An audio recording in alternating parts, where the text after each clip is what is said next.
नमस्कार. सध्या अल्हास जिल्हा परिषद आणि पंचायत समिती निवडणूक चालू आहे आणि औरवाड गावातील राजकारण तापलेलं आहे. मुळात इथं 3 आघाडी पूर्वीची ग्रामपंचायत पासून चालू झालेली आहे. आता त्यातला आमचा एक ग्रुप ते दादेबशा पटेल यांच्या ग्रुपमध्ये गेलेला आहे आणि आमची पूर्ण आघाडी तिसरी आघाडी, ज्याला गावच्या लेवलला तिसरी आघाडी म्हणतात किंवा गणपतदादा कट्टरप्रेमी ग्रुप म्हणतात, ते तिसरी आघाडी आमची एका ठिकाणी पूर्ण आलेली आहे. आणि त्या तिसरी आघाडी म्हणून सध्याच्या गावाच्या स्थितीनुसार, औरवाड गावाच्या स्थितीनुसार आपण तिसरी आघाडी म्हणून चालू.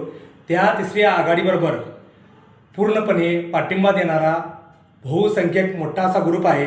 आमचा पूर्ण ग्रुप त्यांच्याबरोबर आहे आणि आमच्या आजोबापासून आमच्यावर प्रेम करणारे, माझी आई सरपंच असताना, माझे काका सरपंच असताना आमच्यावर प्रेम करणारे बहुसंख्यक लोक, प्रत्येक समाजाचे, कुठलाही आम्ही जातीपातीचा राजकारण केलेला नाही आहे, कुठल्याही एक ग्रुपला संघ घेऊन चाललेलं नाही आहे.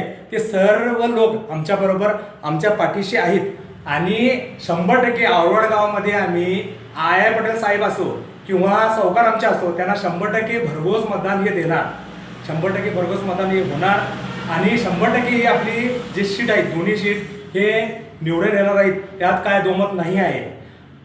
पूर्णपणे आमचा ग्रुप त्यांच्या पाठीशी आहे, एवढं मी तुम्हाला या माध्यमातून सांगतो. आणि आपण सर्वांनी प्रयत्न करून, सर्व भागातल्या लोकांनी, सर्व समाजातल्या लोकांनी, सर्व गावकऱ्यांनी मिळून ही जी संधी आलेली आहे, सर्वसामान्य माणूस आहे, चांगला माणूस आहे, नवा चेहरा आहे आणि अतिशय जे म्हणतात आपण नियोजनबद्ध पद्धतीने काम करणारा नेता आहे, याला आपण निवडून देऊया. गणपतदादाचे जे सहकारी आहेत, राजू शेट्टी साहेब, खासदारांचे जे सहकारी आहेत, वडाचे जे सहकारी आहेत, त्यांनी सर्वांनी येऊन एकत्र येऊन आपण भरघोस अशा मताधिकाने या जे प्रस्थापनेचा जे राज चाललंय, इकडे एकदा 5 वर्ष, तिकडे एकदा 5 वर्षे चाललंय, हे मोडून काढायचं आहे आणि स्वच्छ कारभार जिल्हा परिषद आणि पंचायत समिती आणि ग्रामपंचायतच्या लेवलला स्वच्छ कारभार करायचा आहे. त्यासाठी सर्वांना मी विनंती करतो की आपण सर्वजण मिळून आपल्या जे काँग्रेसची सीट आहेत त्यांना निवडून द्या.